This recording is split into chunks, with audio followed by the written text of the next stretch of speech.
et sœurs, j'espère que vous allez bien. Je voudrais encore une fois de plus aujourd'hui partager avec vous quelques versets de la parole de Dieu et notamment le psaume 30. Je voudrais partager avec vous, quelques enseignements, quelques paroles sur le psaume 30. Le psaume 30 qui est un psaume dédié à David. Et c'est un cantique, il nous est dit que c'est un cantique qui est consacré à la dédicace de la maison. Ça peut être ici la maison de David, ça peut être là aussi le temple de Jérusalem, une sorte de reconsécration de l'autel du temple à Dieu. Et donc, il a souvent été utilisé justement dans la liturgie juive pour célébrer certaines fêtes. Et donc, c'est un psaume attribué à David, le psaume 30. Et nous le lirons dans la version 8 secondes. Donc, voici ce qui nous est dit. Psaume, cantique pour la dédicace de la maison. David, je t'exalte, ô Éternel, car tu m'as relevé, et tu n'as pas voulu que mes ennemis se réjouissent à mon sujet. Éternel, mon Dieu, j'ai crié à toi et tu m'as guéri. Éternel, tu as fait remonter mon âme du séjour des morts. Tu m'as fait revivre loin de ceux qui descendent dans la fosse. Chantez à l'Éternel, vous qui l'aimez. Célébrez par vos louanges sa sainteté. Car sa colère dure un instant, mais sa grâce toute la vie. Le soir arrivent les pleurs et le matin l'allégresse. Je disais, dans ma sécurité, je ne chancellerai jamais. Éternel, par ta grâce, tu avais affermi ma montagne. Tu cachas ta face et je fus troublé. Éternel, j'ai crié à toi. J'ai imploré l'Éternel. Que gagnes-tu à verser mon sang, à me faire descendre dans la fosse? La poussière a-t-elle pour toi des louanges? Raconte-t-elle ta fidélité? Écoute, Éternel, aie pitié de moi. Éternel, secours-moi. Et tu as changé mes lamentations en allégresse. Et tu as délié mon sac et tu m'as ceint de joie, afin que mon cœur te chante et ne soit pas muet. Éternel, mon Dieu, je te louerai toujours. Amen. Voici donc un psaume qui nous présente la situation du psalmiste, d'une personne. Et en l'occurrence ici, David, d'après ce qui nous est dit dans le titre, qui passe par des moments difficiles, qui est dans une situation de souffrance et d'affliction extrême, et qui est même touché par la maladie, d'après ce qui est dit ici dans ce psaume. Et ce qui est intéressant dans ce psaume, c'est que malgré cette situation, bien que plongé dans cette détresse, dans cette affliction, le psalmiste va ouvrir sa bouche, va se tourner vers l'Éternel, va se tourner vers Dieu pour lui parler, pour crier à lui. C'est quelqu'un qui est passé par des moments difficiles, David. Lorsqu'on revoit un peu sa vie, oui, certes, c'était l'homme selon le cœur de Dieu, mais il n'a pas été épargné par la souffrance, ni par les difficultés. David a été poursuivi par Saül, par ses ennemis qui voulaient le tuer, qui voulaient tout simplement qu'il ne prenne pas le trône que le Seigneur, que Dieu lui a confié. Et il a été vraiment dans des moments difficiles. David est passé par des faiblesses aussi, des situations de faiblesse. David, malgré ce qu'on peut en savoir, David est tombé dans le péché, oui, il est tombé dans le péché à un moment donné. Il est sorti avec la femme de Bathsheba, à tel point que le prophète Nathan va revenir vers lui pour lui dire, mais répands-toi du mal que tu as fait à Bathsheba, répands-toi du péché que tu as commis. Et c'est ce qui a donné lieu au psaume 51, un psaume d'humiliation, un psaume de pénitence, un psaume de repentance, où le psalmiste David passe par, oui, la repentance, et où le pardon de Dieu lui est accordé. Oui, donc David a connu une vie pas toujours facile, comme la vie de tout un chacun d'entre nous. Et ces psaumes qui sont attribués à David sont là aussi pour nous montrer vraiment la vie de ces hommes de Dieu de l'époque, comment ils vivaient leur foi et comment ils étaient en relation avec Dieu, avec leurs forces, mais aussi avec leurs difficultés, mais aussi leurs faiblesses. Et cela nous parle à nous aujourd'hui aussi, nous qui vivons notre foi dans un monde qui est parfois trouble, nous qui vivons dans notre foi avec des situations de faiblesse aussi, des circonstances difficiles, comment vivre notre foi de manière pratique dans ce monde-ci? C'est cela la question à laquelle les psaumes répondent. Et c'est pour ça que c'est vraiment une source d'inspiration pour nous aujourd'hui, des siècles et des siècles après, après la, après la présentation ou l'écriture des sept psaumes. Et nous pouvons vraiment en tirer une source bénéfique pour notre foi aujourd'hui. Et donc dans ce psaume 30, David célèbre Dieu pour la délivrance qu'il lui a accordée. Et voilà l'essentiel sur vraiment ce qui nous intéresse aujourd'hui. C'est que David célèbre Dieu pour la délivrance qu'il lui accorde.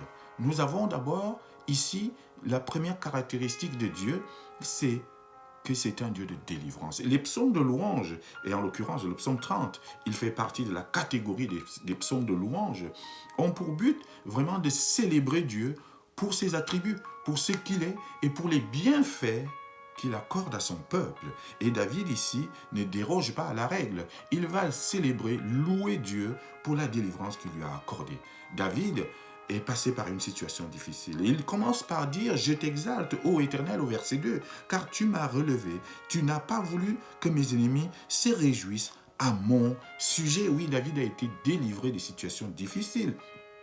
Et il a été poursuivi, comme je disais tout à l'heure, par les soldats de Saül qui voulaient le tuer. Il est tombé dans un gouffre, il s'est caché et il a été dénoncé. Il a continué sa route, mais Dieu n'avait jamais permis que justement ses ennemis aient la main sur lui. Et à chaque fois, Dieu l'a délivré. Il l'a sorti des situations difficiles et jusqu'à ce qu'il soit intronisé au roi. Et c'est ce qu'il va justement proclamer et dire ici haut et fort. David est dans ces situations difficiles, et c'est ça qui est intéressant pour nous aujourd'hui, ne s'est pas tu. Il n'était pas muet. Il s'est tourné vers Dieu. Il a crié à Dieu. Et c'est cela que nous devons comprendre, nous aussi aujourd'hui. Cela doit nous parler. Nous qui passons souvent par des moments difficiles, nous qui passons par des situations compliquées, et c'est peut-être votre cas au moment même où je parle. Mais David, ou la parole est en train de nous dire aujourd'hui que nous ne devons pas nous taire. Nous devons apprendre à crier à Dieu. Dans nos souffrances, dans nos circonstances difficiles, nous ne devons pas nous taire. David dit au verset 3, « Éternel mon Dieu, j'ai crié à toi et tu m'as fait quoi? Tu m'as guéri. » Quand tu cries à l'Éternel avec foi, avec persévérance, avec insistance, il t'entend. Il se tourne vers toi et il répond favorablement à ta demande. Ici, David a crié. On suppose ici qu'il était passé par la maladie, il était malade. Et dit, j'ai crié à toi et tu m'as guéri. C'est cela aussi ce que ce psaume nous apprend. Apprendre à crier à l'Éternel. Et alors, David nous raconte un tout petit peu par quelle situation il est passé ici. Il a failli mourir. Il dit, tu as fait remonter mon âme du séjour des morts. Oui, il était dans une situation de détresse, presque de mort. Tu m'as fait revivre loin de ceux qui descendent dans la fosse. David était jusque dans le trou, dans le gouffre. Et de ce gouffre-là, il a prié, il a crié à l'Éternel. C'est ce que nous dit le psaume 142. Nous relate la prière de David lorsqu'il était dans la caverne. Et Dieu l'a sorti de là. Et il nous dit cet épisode ici. Et alors, tout ce que Dieu a fait pour lui, à David, toutes ces délivrances qu'il lui a accordées, poussent David à parler, à chanter, à louer. Verset 5, « Chantez à l'Éternel. Vous qui l'aimez, célébrez par vos louanges sa sainteté. » Oui, et c'est cela, un des enseignements de ce psaume.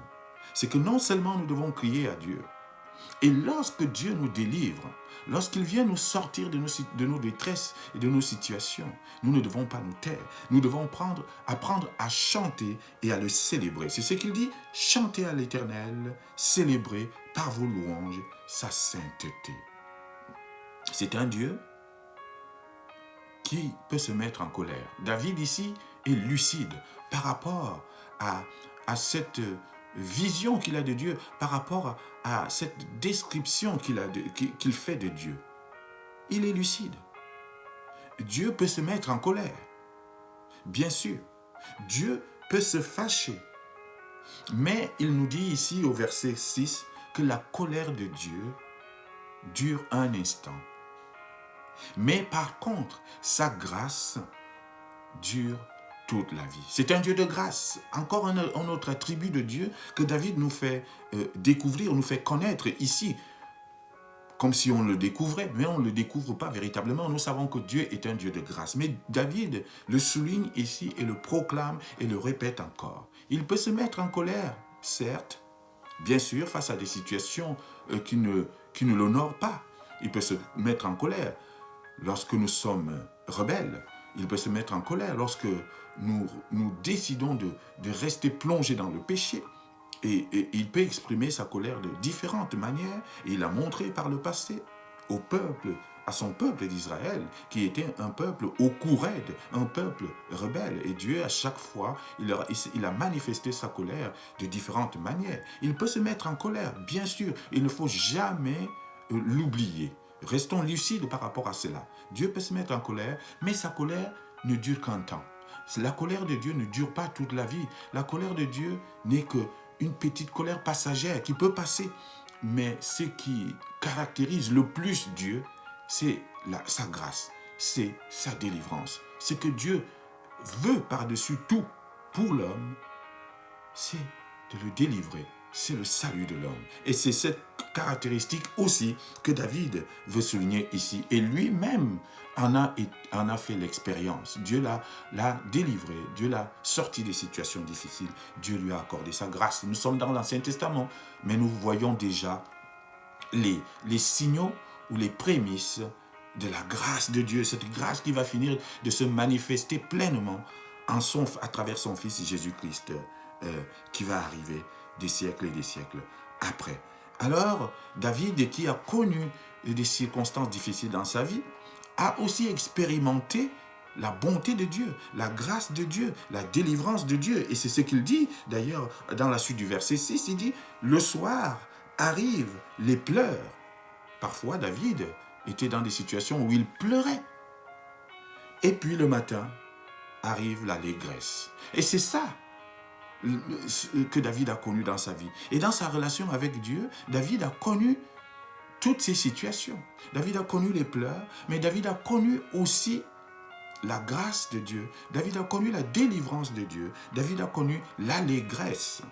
Il se couchait parfois le soir avec des pleurs, avec des doutes, avec l'angoisse, en se demandant qu'est-ce qu'il va faire le lendemain, en se demandant si le lendemain matin, il ne sera pas arrêté par les soldats.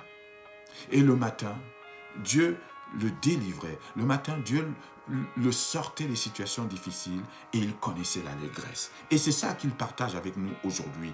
Ben nous aussi, dans nos vies, dans nos situations, parfois le soir, nous nous couchons avec les craintes, avec l'angoisse, avec des peurs, en se posant plein de questions sur notre avenir, sur le lendemain même, sur ce que nous allons manger, sur ce que nous allons mettre, etc., etc. Nous pouvons nous coucher avec plein de questions, parfois avec des larmes. Et lorsque nous crions à Dieu, le lendemain, et je pense que beaucoup d'entre vous, beaucoup d'entre nous l'ont expérimenté dans leur propre vie. Et lorsqu'on se lève le lendemain, les problèmes, comme par enchantement, on trouve des solutions. Là où hier soir, on n'avait pas de solution, le lendemain, on a des solutions. Parce qu'entre-temps, Dieu a entendu nos cris, Dieu a vu nos larmes et il a changé les larmes en allégresse. Et c'est ce que David a expérimenté dans sa vie. Et j'espère pour vous que vous l'expérimentez ou vous l'avez expérimenté dans votre vie. En tout cas, moi, je l'ai expérimenté. Où je me couchais avec des pleurs et je me levais avec la joie. Alors, mais cette situation de joie, d'allégresse, de présence de Dieu contribue à fortifier notre montagne. Oui, David, dans ces situations-là, a connu la sécurité. Et il s'est dit, ça y est, Dieu est là, avec moi. Plus rien ne peut m'arriver, je ne chancellerai jamais. C'est ce qu'il nous dit au verset 7. Je disais, dans ma sécurité, je ne chancellerai jamais. Et parfois, lorsque les choses vont bien, lorsque tout va bien dans notre vie, lorsque nous sommes en santé, nous avons le travail, nous avons ce qu'il faut, les enfants vont bien, tout le monde va bien. Oui, parfois nous tombons dans ce sentiment-là de sécurité totale. Et nous avons parfois le sentiment que rien ne peut nous ébranler, rien ne peut nous arriver. Mais c'est justement là qu'il faut faire attention. Lorsqu'on est dans la sécurité, lorsqu'on est dans la joie la plus parfaite, lorsque tout va bien, nous devons faire attention à rester fixés sur Dieu. C'est ça que David veut nous dire ici. Nous ne devons pas lâcher parce que c'est justement là que l'ennemi vient, mine de rien, s'immiscer dans notre vie et puis, parfois même inconsciemment, nous plongeons dans le péché. Nous plongeons dans ce qui, finalement, n'honore plus Dieu. Parce que tellement, nous nous voyons en sécurité. Rien ne peut arriver. Et alors, il nous dit au verset 8, j'ai dit au verset 7, je ne chancellerai jamais. C'est ce que David disait à un moment donné. Éternel, par ta grâce, tu avais affermi ma montagne. Oui, Dieu a affermi la montagne de David. Dieu l'a toujours sécurisé, Dieu l'a toujours délivré, Dieu lui a toujours donné la garantie d'être là au moment difficile. Dieu avait affermi la montagne de David. Comme peut-être aujourd'hui, Dieu a affermi ta montagne. Et c'est une bonne chose. Mais restons vigilants lorsque nous sommes dans cet état de sécurité totale. Restons focalisés sur Dieu. Et puis, dans la suite du verset 8, ce que David nous dit, c'est que tout d'un coup, tu cachas ta face et je fus troublé. Alors même que David était dans la sécurité totale, alors qu'il était sûr d'être inébranlable, alors qu'il se disait « je ne chancellerai jamais », tout d'un coup, Dieu lui a caché sa face. On ne sait pas à quelle occasion Dieu lui a caché sa face.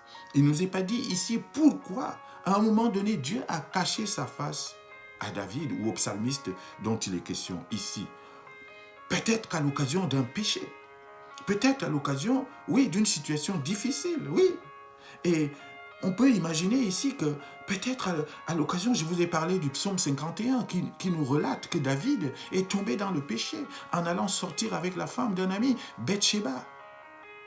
Et il avait gardé ce péché caché. Et il n'était pas dans une situation de repentance. Et peut-être à ce moment-là, c'est peut-être à ce moment-là que Dieu lui a caché sa face. Alors qu'il était en pleine sécurité, alors que tout allait bien à cette période-là dans sa vie, qu'est-ce que David a fait? Il est tombé dans le péché. Parce que c'est justement dans ces moments-là où nous manquons de vigilance, où tout semble bien aller dans notre vie, que parfois nous plongeons et nous tombons dans le péché. Et à ce moment-là, Dieu peut nous cacher sa face. Alors restons vigilants à cela, et c'est ce que justement David ce psaume veut nous apprendre aussi aujourd'hui. Quand tout va bien, quand la sécurité est là, quand tu sembles inébranlable, quand tu te dis « je ne chancellerai jamais », c'est justement là que tu dois redoubler de vigilance. Parce que c'est justement à ce moment-là que oui, tu peux être tenté et tomber dans le péché. Il dit Dieu a caché sa face. Et quand Dieu cache sa face, c'est le trouble qui s'installe. Quand Dieu nous cache sa face, ne serait-ce qu'un tout petit instant, c'est l'angoisse qui s'installe. Ce n'est plus la sécurité.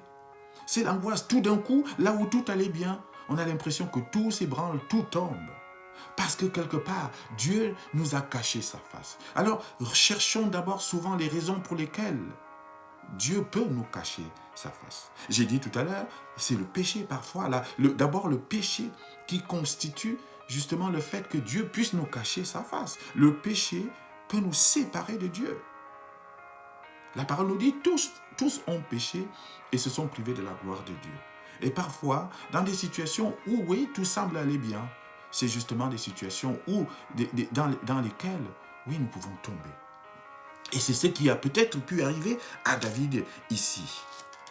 Alors, lorsque Dieu lui a caché sa face, lorsque David a été troublé par cette situation, peut-être de péché, de chute, qu'est-ce qu'il a fait? Au lieu de se taire, David, une fois de plus, a crié à l'Éternel. Et c'est cela aussi que nous devons comprendre. Lorsque nous tombons, lorsque nous chutons, et les situations de chute, et les occasions de chute sont nombreuses dans notre vie. Et nous devons faire attention à cela. Lorsque cette occasion de chute se présente, et lorsque nous sommes tombés, ça nous arrive de tomber, nous sommes encore, n'oublions pas une création qui a été blessée dès l'origine. Et parfois, il nous arrive de tomber ou d'être tenté de replonger dans ce péché originel. Et lorsque nous chutons, lorsque nous tombons, et c'est ce que David nous apprend aussi à travers ce psaume, sachons reprendre la parole pour crier à Dieu. C'est un psaume, en fait, en quelque sorte, qui nous pousse à chaque instant à parler à Dieu, à garder un contact permanent avec Dieu, à garder une relation avec Dieu privilégiée, à garder, oui, à prendre la parole tout le temps devant Dieu, en toutes circonstances. David était bien, et puis tout d'un coup, il est tombé. Dieu lui a caché sa face. Lui, au lieu de se taire, au lieu de se morfondre, au lieu de se lamenter simplement, il a repris la parole et il a parlé à Dieu. C'est ce qu'il nous dit au verset 9. « Éternel, j'ai crié à toi, j'ai imploré l'Éternel. » Lorsque Dieu te cache sa face, ou lorsque tu as le sentiment que Dieu te cache sa face, alors, plutôt que de te taire, plutôt que de sombrer dans la tristesse, dans l'affliction et dans les lamentations, reprends la parole, crie à lui, implore l'Éternel. Crie à lui, implore l'Éternel. Et crier à l'Éternel, implorer l'Éternel pour nous aujourd'hui, c'est quoi? C'est prier. C'est de lui parler par la prière, par la méditation, par l'humiliation, nous humilier devant lui, l'implorer, demander sa pitié, le supplier, c'est cela la prière. Supplier le Père, supplier Dieu, implorer sa miséricorde. Lorsque nous sommes dans le trouble, comme David à un moment donné, nous devons prendre la parole, crier à Dieu, le supplier, prier. Et je reviendrai toujours sur cette importance de la prière. Et c'est ce que David a fait. Il est tombé, au lieu de se taire, il a pris la parole, il a crié à Dieu, il a imploré. Ne nous taisons pas lorsque nous sommes dans le trouble. Ne nous taisons pas lorsque l'angoisse est là. Ne nous taisons pas lorsque nous sommes dans l'affliction. Prenons la parole, crions à Dieu, implorons ce Dieu de miséricorde et de grâce. Alors oui, il viendra. Alors qu'est-ce que David a dit à Dieu ici? Il dit à Dieu un certain nombre de choses. Et les psalmistes avaient l'habitude de parler à Dieu vraiment comme s'ils parlaient à une personne à côté. Ils parlaient directement à Dieu et parfois ils étaient même très directs avec ces dieux. David lui dit, mais alors, tu me caches ta face en quelque sorte. Mais maintenant, si tu me caches ta face, mais je vais mourir. Mais que gagnes-tu à verser mon sang? Verset 10. Que gagnes-tu à verser mon sang? Que gagnes-tu à me faire descendre dans la fosse? Parce que si tu me caches ta face, Seigneur, c'est que c'est la mort pour moi. Mais ça te rapportera quoi? Il parle à Dieu comme ça, en tête à tête pratiquement, en lui disant tout ce qui lui passe par le cœur. Et puis parfois, n'hésitons pas à dire à Dieu vraiment, parfois, ce qui nous chagrine, ce qui nous dérange. Et il nous comprendra. Il dit, oui, la poussière a-t-elle pour toi des louanges? Si je meurs, alors qui va encore te louer? Qui va te célébrer? Que gagnes-tu à me cacher ta face? En quelque sorte, c'est la question que David pose à Dieu dans sa prière, dans sa supplication. Est-ce que la poussière raconte ta fidélité? Non, la poussière ne raconte pas ta fidélité. La seule personne qui peut parler et qui peut raconter ce que Dieu a fait pour elle, c'est encore moi, David. C'est encore moi, le psalmiste. C'est toi, c'est moi. C'est nous. Alors voilà la question que David pose à Dieu dans sa prière. Seigneur, si tu me caches ta face, que gagnes-tu? Qui pourra encore te célébrer et te louer? En fait, David nous amène à l'objectif même de ce psaume, la louange. Oui, Dieu entend nos prières. Dieu entend lorsque nous crions à lui. Et si nous lui parlons de manière sincère, en fait, toutes les questions que David pose à Dieu ici, c'est des questions qui lui viennent du cœur. C'est sincère. Même si parfois ça peut nous paraître dur et difficile de dire, mais comment peut-il s'adresser ainsi à Dieu? Mais c'est le cœur. Mais Dieu est prêt à tout entendre, chers amis. Alors, il va demander à l'Éternel d'avoir pitié de lui. Il va implorer la pitié et la miséricorde de Dieu. Voilà, voici le verset 11. Écoute, Éternel, aie pitié de moi. Éternel, secours-moi. Oui, chers frères et sœurs, n'hésitons pas à demander le secours de Dieu. Lorsque le trouble nous gagne, l'angoisse nous gagne, lorsque nous avons le sentiment que ce Dieu nous a caché sa face, comme ici, n'hésitons pas à crier à lui. N'hésitons pas à lui dire, comme David, « Aie pitié de moi, Éternel, secours-moi. » Ne nous taisons pas devant Dieu. Il a besoin de nous entendre. Il veut que nous crions à lui. Il veut qu'on lui demande justement de venir à notre secours. Et c'est un Dieu de miséricorde. C'est un Dieu de grâce. C'est un Dieu de délivrance qui ne tardera pas à venir nous secourir lorsque nous l'appelons. Et c'est ce que David nous apprend encore. Et c'est ce que ce psaume 30 nous apprend encore. Ne te tais pas devant Dieu. Ne te tais pas devant sa délivrance. Et c'est un Dieu qui est formidable. Verset 12. Verset 12. David va encore nous donner ici un certain nombre d'attributs et de caractéristiques de Dieu. Mais c'est un Dieu qui transforme. C'est un Dieu qui change nos vies. C'est un Dieu qui est capable de transformer une circonstance difficile en une situation de joie. C'est cela ce que David nous dit, ici notamment dans ce verset 12. Je le relis avec vous. Il dit, « Et tu as changé mes lamentations en allégresse, tu as délié mon sac et tu m'as ceint de joie. » David, après avoir crié à Dieu, après avoir fait appel à ce Dieu, après avoir supplié ce Dieu, après avoir imploré le secours de Dieu, constate et a constaté dans sa vie que ce Dieu, effectivement, est venu. Il est venu faire quoi? Il est venu changer la vie de David. Il est venu transformer la vie de David. Il est venu transformer ses circonstances. Oui, quand tu appelles Dieu au secours, il vient transformer tes circonstances. Il vient transformer tes situations difficiles en situations de joie. Quelle grâce! Oui, Dieu est un Dieu qui change nos vies. C'est un Dieu, David dit ici, qui change nos lamentations, c'est-à-dire nos plaintes, nos pleurs. En quoi? En allégresse. Tu as appelé Dieu en pleurant. Tu l'as appelé en te plaignant. Tu as crié à lui alors que tu avais les larmes aux yeux. Et ce Dieu t'écoute. Il t'entend. Et il vient. Il transforme tes pleurs en allégresse. Voilà l'une des caractéristiques que David nous donne ici de ce Dieu. C'est un Dieu qui transforme nos pleurs en allégresse. Un Dieu qui a changé les lamentations de David en allégresse. David va finir par être roi, ce roi d'Israël qui est le plus connu aujourd'hui en dehors de Jésus-Christ. Et c'est vraiment cela qui se produit ici. Dieu a changé les lamentations de David en allégresse. J'ai envie de te dire aujourd'hui, mon frère, ma sœur, que toi aussi, si tu cries à Dieu, sincèrement, avec foi, il est capable de changer tes lamentations en allégresse. Je suis sûr que beaucoup d'entre vous ont déjà eu à expérimenter cette situation où Dieu vient changer une situation qui était compliquée, difficile, qui était une situation de pleurs, qui vient changer cela en situation d'allégresse. Voilà la première chose que Dieu fait. Dieu est aussi capable de délier ton sac.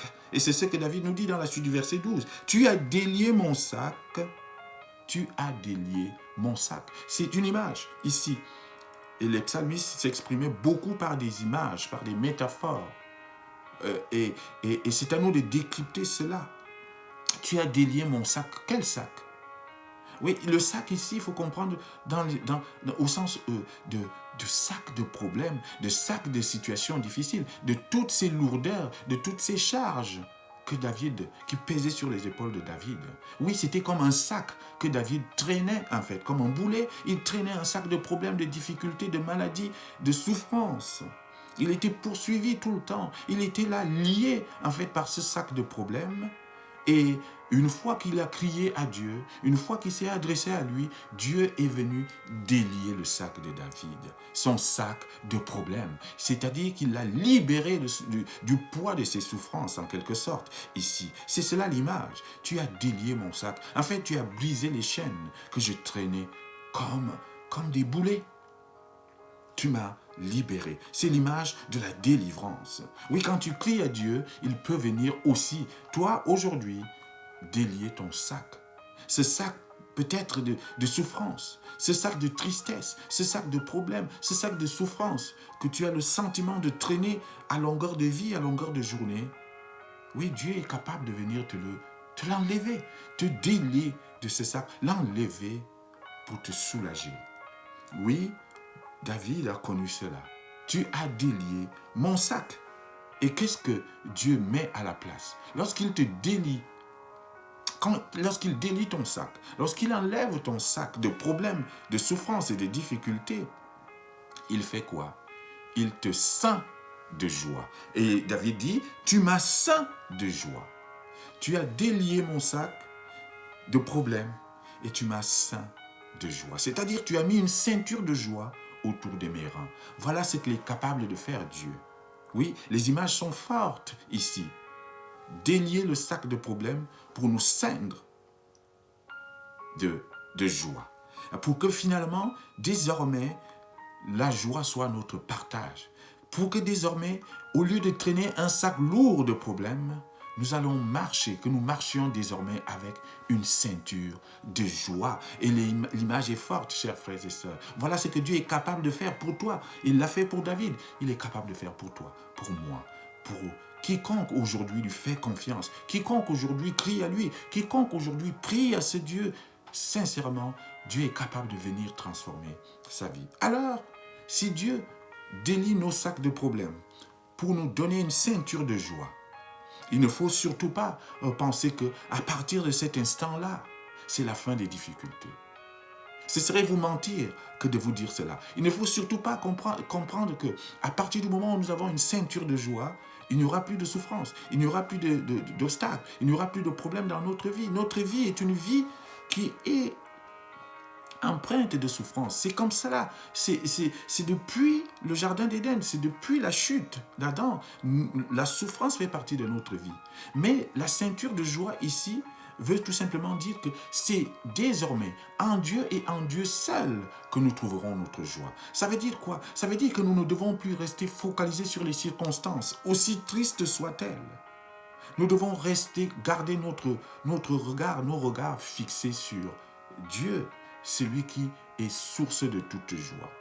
Et notre ceinture de joie nous permet de comprendre que lorsque je passe par une épreuve, lorsque je passe par une souffrance, lorsque je passe par une difficulté, je ne nie pas cette difficulté, mais je sais que dans ma difficulté, j'ai quelqu'un qui peut venir me délivrer. Je sais que dans ma difficulté, je peux crier à Dieu et il me donnera la solution. Je sais que dans ma difficulté, je peux supplier Dieu et il viendra me délivrer. Voilà d'où vient ma joie. Voilà ce qui fera que même dans la difficulté, je sois dans la joie. Le psaume 16 nous dit une chose claire. Toute ma joie se trouve en toi et en toi seul. Que toute notre joie se trouve en Dieu et en Dieu seul. Et aujourd'hui, nous avons Jésus-Christ. Jésus-Christ qui est venu justement maintenant, oui, accomplir toutes les promesses de Dieu pour son peuple. Promesses de joie, promesses de paix, promesses de sécurité, promesses de santé, promesses de délivrance, promesses de salut. Alors, toute notre joie aujourd'hui, pour nous, doit se retrouver en ce Christ Jésus qui est venu sur la terre pour nos péchés. Voilà ce que David, ce que le psaume 30 nous apprend aujourd'hui. Alors, si ce Dieu-là vient te délivrer, te sortir, te délier ton sac de problèmes pour te donner une ceinture de joie, c'est pourquoi. Ce n'est pas pour que tu te taises. Ce n'est pas pour que tu restes muet. Ce n'est pas pour que tu restes là, bouche bée, à ne rien dire. Oui, si Dieu vient te délivrer, si Dieu vient de te donner cette possibilité de garder toujours ta joie en lui, c'est pourquoi. C'est pour que tu ouvres la bouche, c'est pour que tu le chantes, c'est pour que tu cries à lui, c'est pour que tu le célèbres. Voilà l'objectif. Le psaume 30 est un psaume qui nous amène de la délivrance à la louange. Et c'est ce vers quoi David veut nous amener.